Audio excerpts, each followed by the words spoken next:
Ito ay noong 1982 nang umalis ako sa Pilipinas. Lumayo ako sa mga magulang ko at sa mga kapatid ko at bloodline para maghanap ng magandang buhay sa Amerika at para matulungan ko ang aking mga magulang. Noon kasi sa baryo, pag umuulan o kaya ay merong bagyo, ang bahay namin ay parang mabubuwal dahil ito ay gawa ng isang pawid at ng mga kawayan.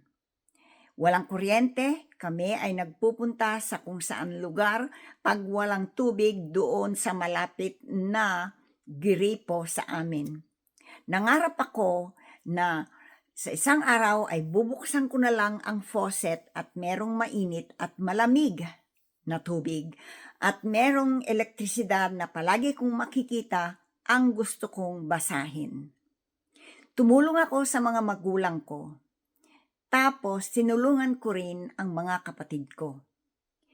Tayong mga Pilipino ay normal na tumulong sa mga magulang at sa mga kapatid natin, lalo na kung naaalala natin na tumatanda ang mga magulang natin at baka hindi na nila mapag-aral ang mga nahuhuling mga kapatid natin. Panganay ako, kaya iyon ang nasa isip ko na baka hindi na mapag-aral yung mga kapatid kong nahuli sa akin, kawawa naman sila.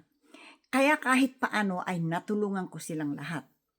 Ngayon, nakalimutan mo ang sarili mo dahil sa isip mo ay nasa magulang mo at mga kapatid mo. Kaya gumising kayo na habang tumatanda kayo at natulungan na ninyo sila at dapat yun namang mga nakapag-aral, tulungan na yung susunod at ang susunod at ang susunod para ikaw naman ay mahalin mo ang sarili mo at para mabigyan mo ang buhay mo.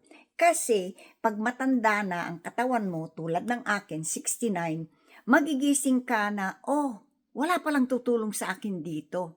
Totoo, walang tutulong sa'yo kapag nasa ibang bansa ka, kundi ikaw din.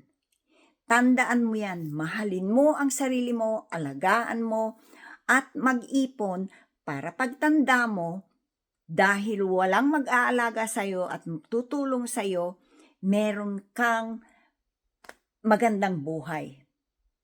Alam ninyo, yung iba, nagtatampo pa pag hindi ninyo nabibigyan o kaya ay nakukontrol yung pera ninyo. Kaya huwag na huwag ninyong gagawin.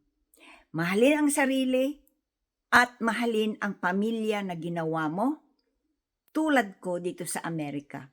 Kaya kayong mga OFW, mag-isip kayo, hindi kayo bumabata.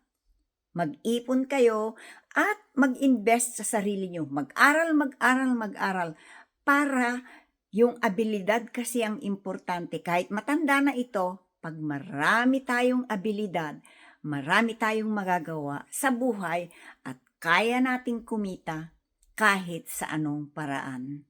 Sana ay magamit ninyo ang kunting na ibabahagi ko sa inyo sa buhay sa abroad gaya ng Amerika o kung saan pa kayo.